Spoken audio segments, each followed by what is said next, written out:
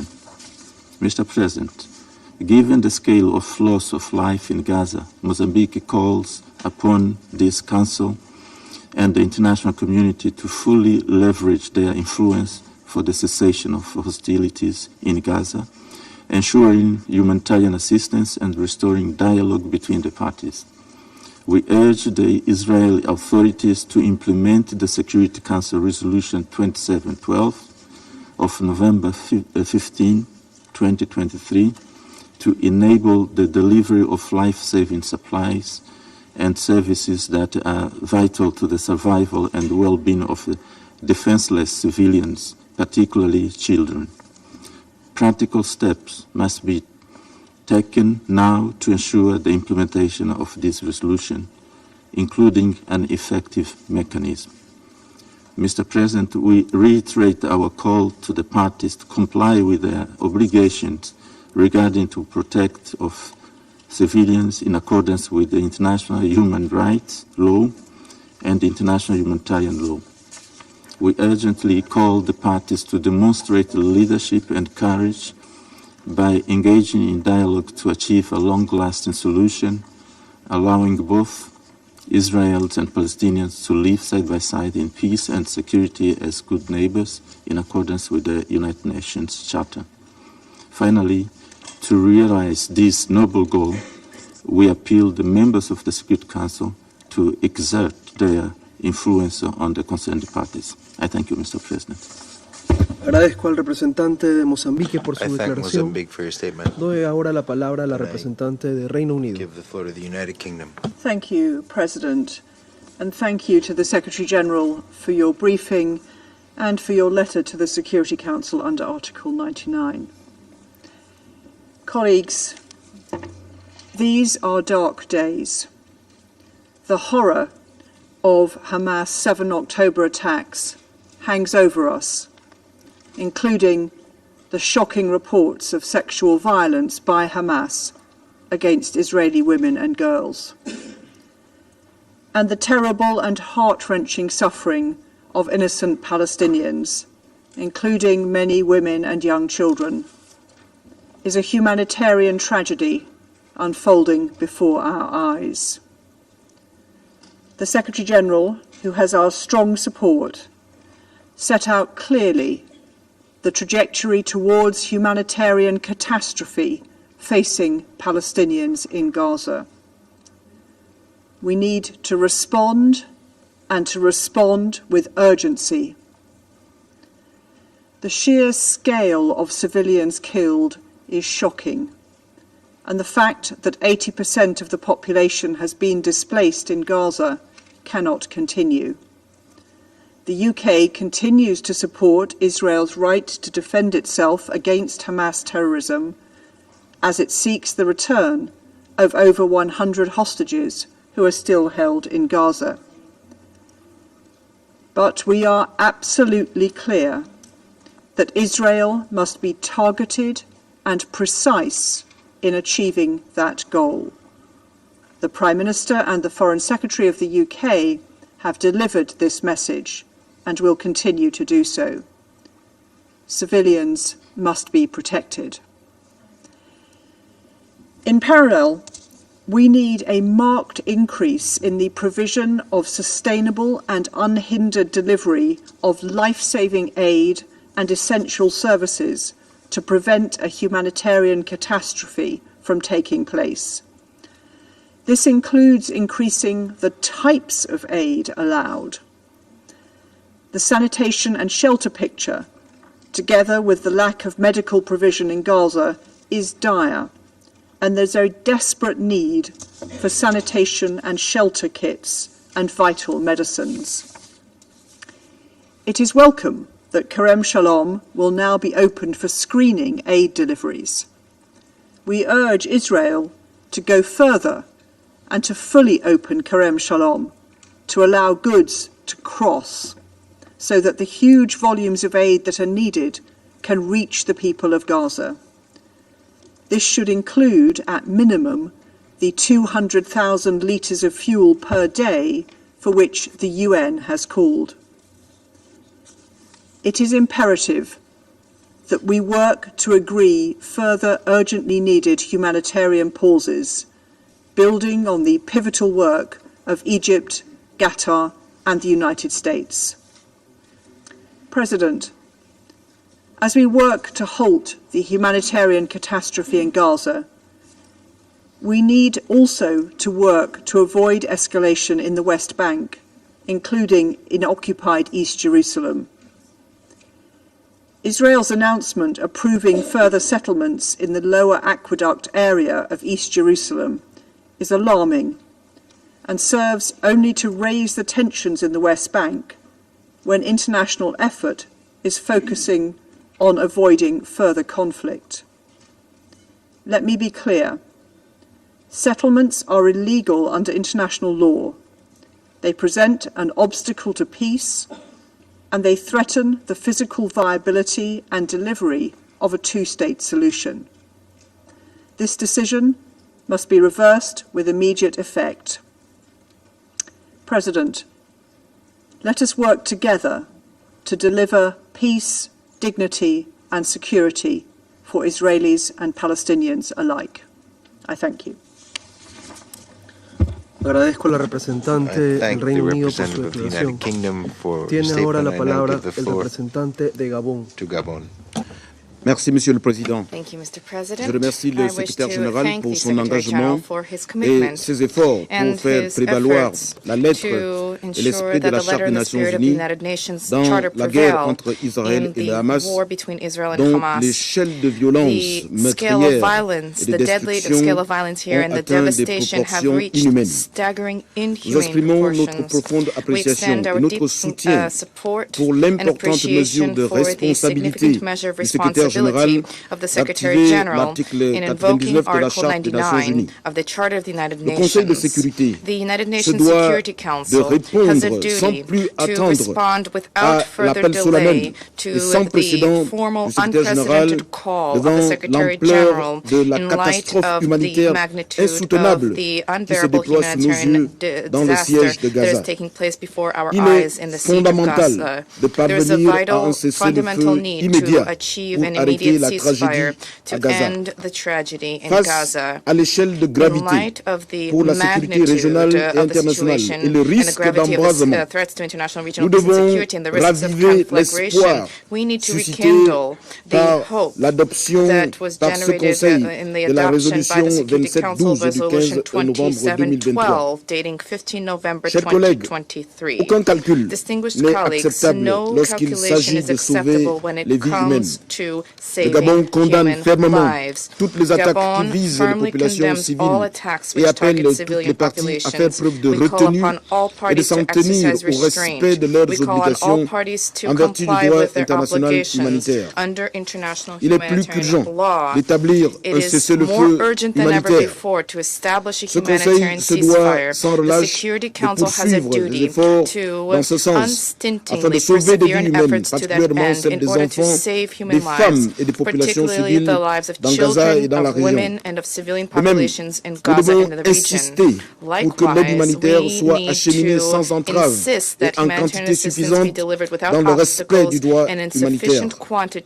Nous redisons qu'il est impératif que tous les otages soient libérés. Nous redisons que la constitution de populations civiles en bouclier humain est inadmissible. Nous redisons qu'une action militaire de punition collective concernant des populations civiles est inacceptable. Nous redisons que le droit à la légitime défense d'Israël doit respecter le principe de proportionnalité, de distinction et de précaution. Le Conseil de sécurité doit faire preuve de plus d'engagement en faveur de la reddition des comptes pour la violation de graves violations du droit international depuis les attaques barbares du Hamas du 7 octobre que mon pays a fermement condamné. Pour le Gabon, la solution au conflit israélo-palestinien est subordonnée à la reprise du dialogue et du processus de paix pour parvenir à la solution à deux États coexistant de manière pacifique sur la base de frontières internationalement reconnues. La solution à deux États doit être concrétisée sans plus attendre. Without further delay, to achieve this, dialogue and negotiation are key with the central role of the United Nations. Thank you. Agradezco al representante de Gabón por su declaración. Tiene ahora la palabra el representante de Japón. Thank you, Mr. President. And I thank you, Secretary General Guterres, for your briefing. Mr. President, it has been more than 2 months since Hamas's brutal terror attack on October 7th, where more than 1,200 people were killed in Israel and around 250 taken hostage, and more than half of whom are still held captive. We once again unequivocally condemn the terror attacks by Hamas and other militants and demand the immediate and unconditional release of all hostages. Since that attack, Gaza has descended into one of the most devastating humanitarian crises in the world. More than 17,000 Palestinians have been reportedly killed. The majority of them are women and children, and thousands more are under the rubble of destroyed buildings. This is an appalling loss of life. Now, winter is approaching in Gaza, and the streets and UNRWA facilities are packed with the newly displaced, many of whom are fleeing from a second time. Most basic goods are not available. To echo the words of the Secretary General, the nightmare in Gaza is a crisis of humanity. Mr. President, Japan takes seriously the Secretary General's invocation of Article 99 of the UN Charter, urging the members of the Security Council to avert a humanitarian catastrophe and to appeal for humanitarian ceasefire to be declared, given the grave human loss in such a short period of time. We deeply regret that no significant humanitarian aid has been delivered since the breakdown of the humanitarian pause last week.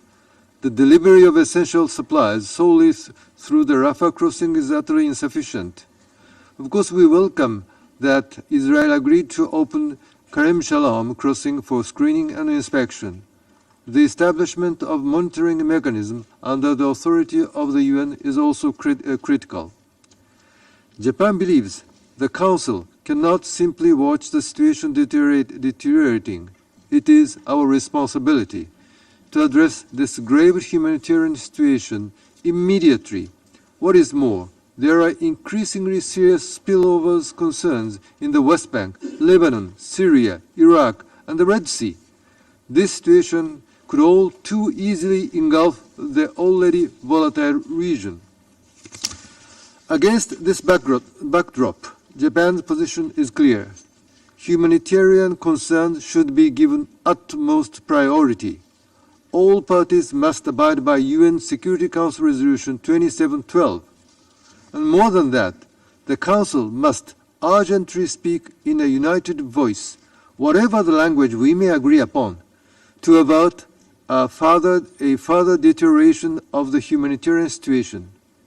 The bottom line is that hostilities must stop immediately for a period that allows for meaningful humanitarian operations to avert a humanitarian catastrophe.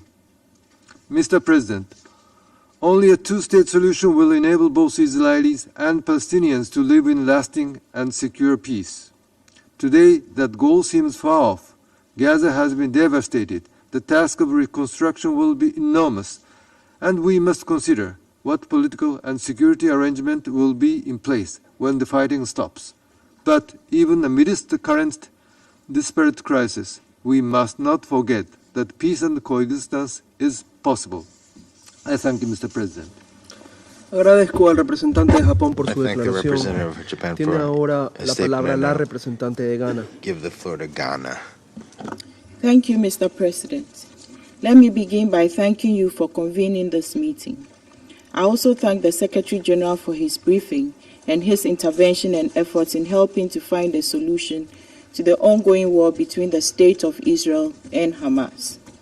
Mr. President, the resumption of hostilities, which followed the end of the temporary humanitarian pause that was brokered by the State of Qatar and the United States, has been of great concern to Ghana.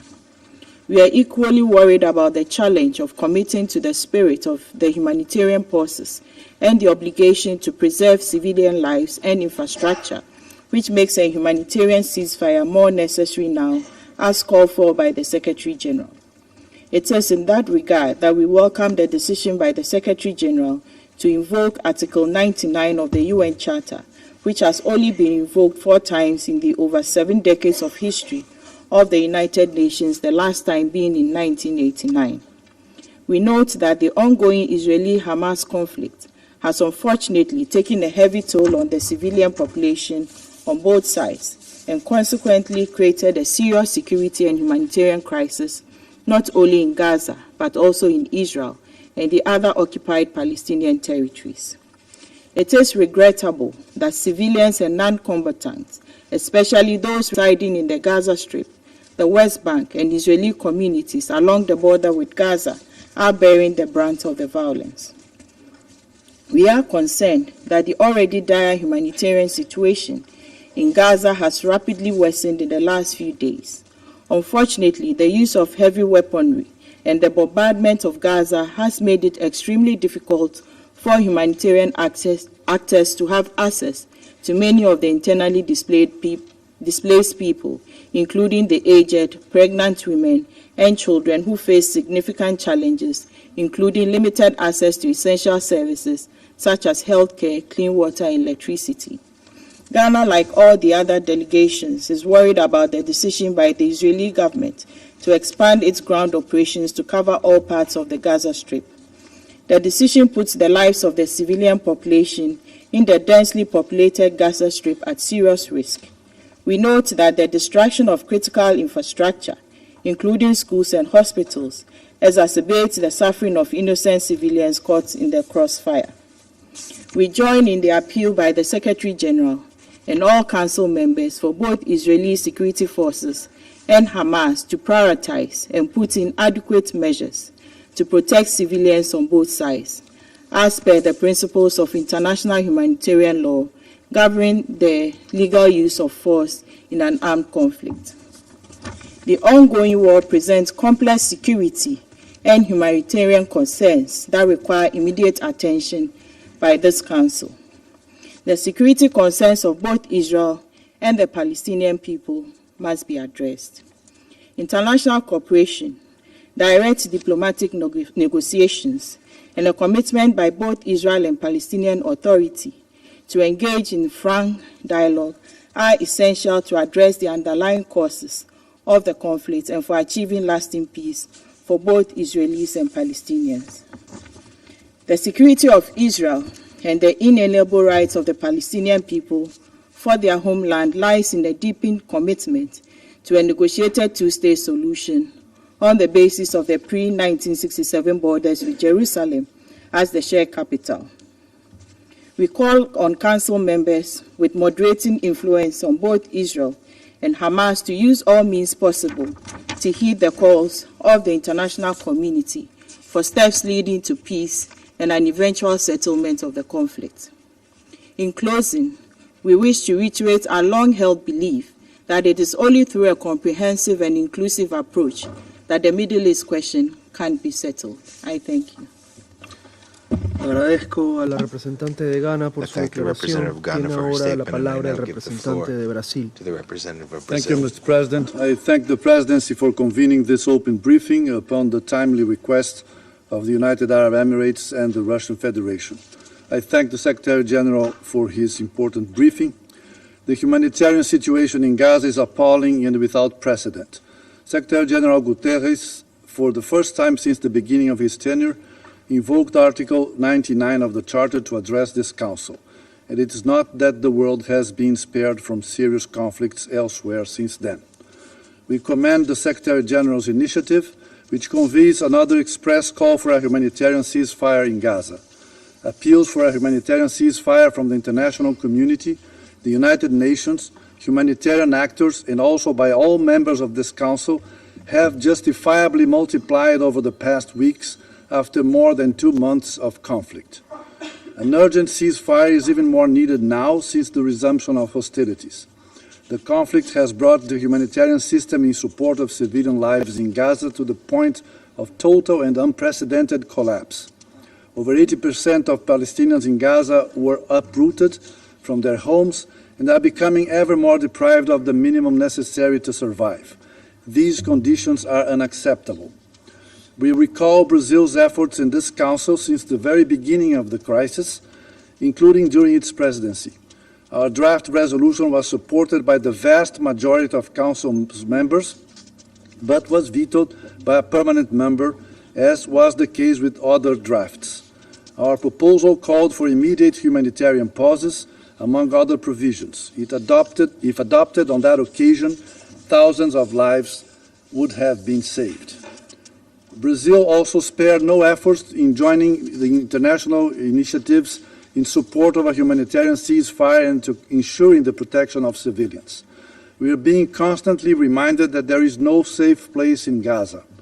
The repetition of this extremely worrying statement, compounded by the increasing and devastating human toll prompted by the conflict, constitutes another wake-up call to this Council. We must step up and act responsibly to respond to this unfolding tragedy.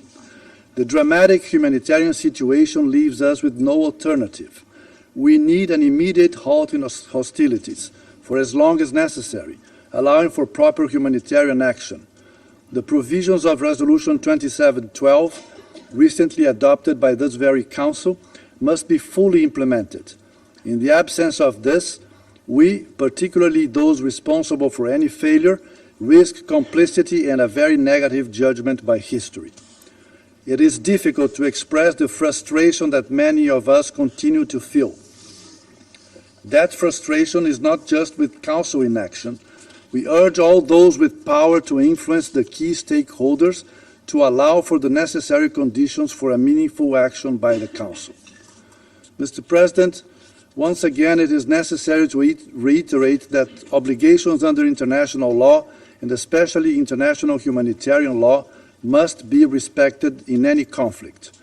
We recall the need to act according to the principles of distinction, proportionality, necessity, and humanity. The protection of the civilian population and civilian infrastructure is an obligation under international humanitarian law, as is the prohibition of forcibly displacing civilians or the taking of hostages. We reiterate the call to allow access to hostages to the International Red Cross. All this, unfortunately, applies to the current hostilities in Gaza. There can be no politically and morally justifiable attitude towards the growing tragedy in Gaza, other than working to protect civilian lives now and keep up the pressure for the immediate and unconditional release of all hostages still held captive. We members of this council have more than a moral imperative now. We need to do what is in our reach to stop this humanitarian catastrophe. Failing this task would likely result in a scenario where the authority and legitimacy of the Council would erode even further and prove its incapacity to discharge its duties according to the United Nations Charter, to the detriment of world peace and security, as we can see in these days. As a consequence of all said, we will vote in favor of the draft resolution tabled by the UAE for a vote this afternoon, and we co-sponsor it. Thank you. Agradezco al representante de Brasil por su declaración. A continuación, formularé una declaración en calidad de representante del Ecuador.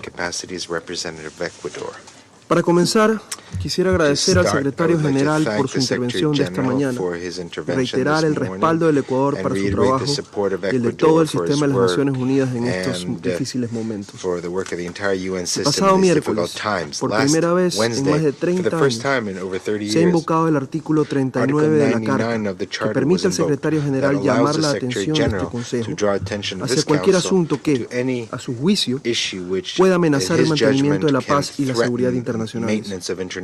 Lo ha hecho ante la magnitud de la pérdida de vidas humanas en Gaza e Israel en los 2 meses transcurridos desde los ataques terroristas perpetrados por Hamas el 7 de octubre.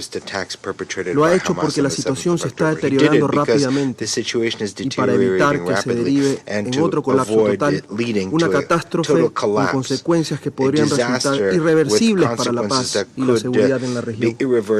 Excelencias, colegas, el Ecuador ha sido claro en condenar de manera enérgica e inequívoca los injustificables y atroces ataques terroristas perpetrados por Hamas, así como en demostrar que todos los rehenes sean liberados inmediatamente y sin condición alguna. Lo hemos hecho en repetidas ocasiones en este y en otros foros, y hoy lo volveremos a hacer. Asimismo, hemos sido claros en recordar que el pueblo palestino tiene un derecho inalienable a la libre determinación y aspiraciones legítimas de vivir con seguridad, libertad, justicia, oportunidades y dignidad.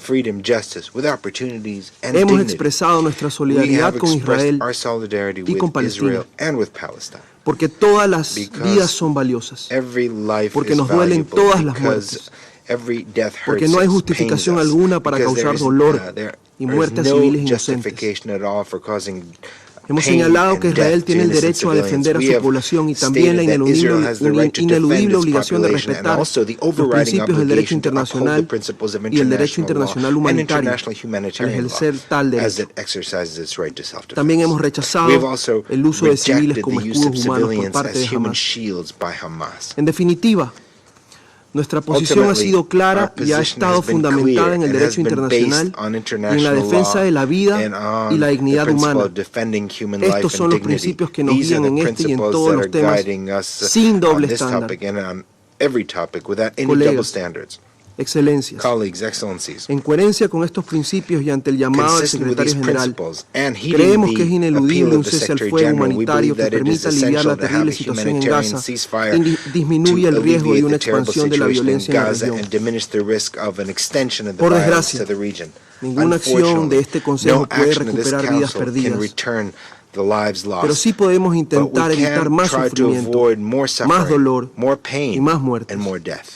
Cada día, cada minuto, cada segundo cuenta, porque cada vida cuenta. Retomo ahora mi rol como I now presidente go del back to Consejo. my role as President of the Council. Doy ahora And la I'd palabra like to give the floor a la to representante the representative of de Egipto. Egypt.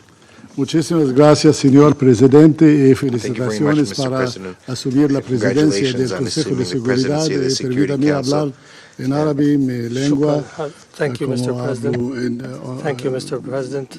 I congratulate En you on nombre assuming del grupo árabe. presidency أتحدث of the Security إليكم Council. اليوم باسم المجموعة العربية I represent مستحضرا the Arab التاريخ group today, and I يذكر summon الجميع history, and I remind بأن everyone الأمم المتحدة that the United التي Nations, نتحدث اليوم تحت where we are رايتها speaking أنشئت today, من was رحم born معاناة out of بشرية هائلة grave أثناء human الحرب suffering العالمية during الثانية the Second World War. بهدف منع تكرارها. Was لقد وضعت established الدول to المؤسسة prevent لميثاق repetition of الأمم المتحدة the suffering. نصب أعينها The أن founders الهدف of the الأسمى UN Charter لهذه have placed المنظمة before their eyes the والمهمة noble والواجب الأول purpose of لهذا this المجلس organization, and the most الموقر important مجلس الأمن duty of this council, هو the ما نص Security عليه Council, الميثاق is as stipulated وأقتبس by the Charter, and I نحن quote, شعوب we, الأمم the المتحدة peoples of the United Nations, قد ألينا على determined أنفسنا أن ننقذ to الأجيال save المقبلة succeeding من ويلات generations from الحروب the scourge وأن of war, نؤكد من جديد to reaffirm إيماننا faith بالحقوق in الأساسية fundamental human للإنسان rights, وبكرامة and the dignity الفرد and worth وفي of the سبيل human هذه person. الغايات And اعتزمنا for أن these نضم ends, قوانا كي to نحتفظ unite our بالسلم strength والأمن to maintain الدوليين. international نهاية peace and الاقتباس.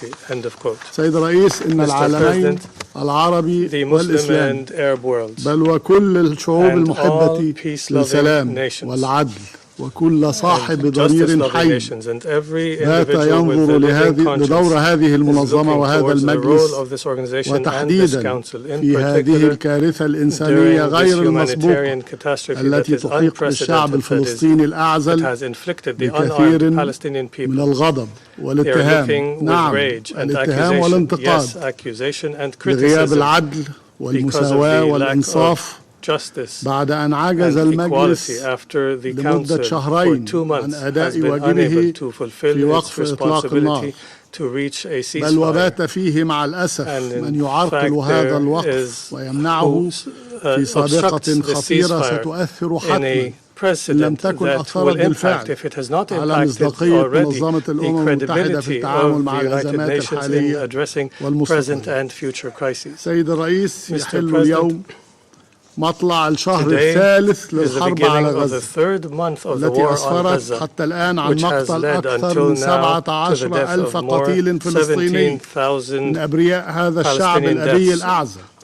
who are 70% innocent من from هؤلاء these الضحايا من النساء والأطفال. unarmed citizens, 70% of which who are وهي women and نسبة children. تكذب وبشكل فاضح Is a الادعاء بأن statistic هذه حرب that على lays جماعة bare the مسلحة. lie of the claim that this is a هي war حرب against an للعقاب armed group. الجماعي It is a war of والإبادة collective punishment الجماعية and للأسف of الشديد genocide, للشعب الفلسطيني، unfortunately, of the Palestinian حيث people. أدت الحرب The إلى war تدمير has أكثر led من to the 60% destruction of more than 60% من المباني والمنشآت of the السكنية establishments في and القطاع، buildings in the Gaza وتدمير Strip. وإلحاق الضرر And it has بأكثر من destroyed and damaged 339 more than منشأة تعليمية 339 education facilities, و26 مستشفى 26 hospitals, و56 منشأة 56 صحية health أخرى facilities, و20 مرفق خاص 20 بالمياه water والصرف and الصحي sanitation facilities, و121 مقرا 121 حكوميا government offices, و56 سيارة 56 إسعاف ambulances, و100 مسجد. 100 mosques. ناهيك عن In الأمم addition المتحدة استهداف to الأمم المتحدة ذاتها targeting التي the لم تسلم من United القتل Nations والدمار itself, بعد who أن was قتل not من spared of the موظفيها killing ما after يزيد more عن than 130 130 staff موظف أممي. members have been killed. وأود هنا باسم I كل would العرب like أن now أشيد here بشجاعة on ونزاهة behalf of all the العديد Arabs من موظفي to الأمم applaud المتحدة the integrity and سواء في bravery الأرض of الفلسطينية UN staff المحتلة أو في members, مقر whether in the المنظمة. occupied Palestinian وعلى رأسهم territory or at السكرتير the العام للأمم headquarters, المتحدة السيد led أنطونيو by جوتيريش Secretary على General أدائهم Antonio Guterres. لمهامهم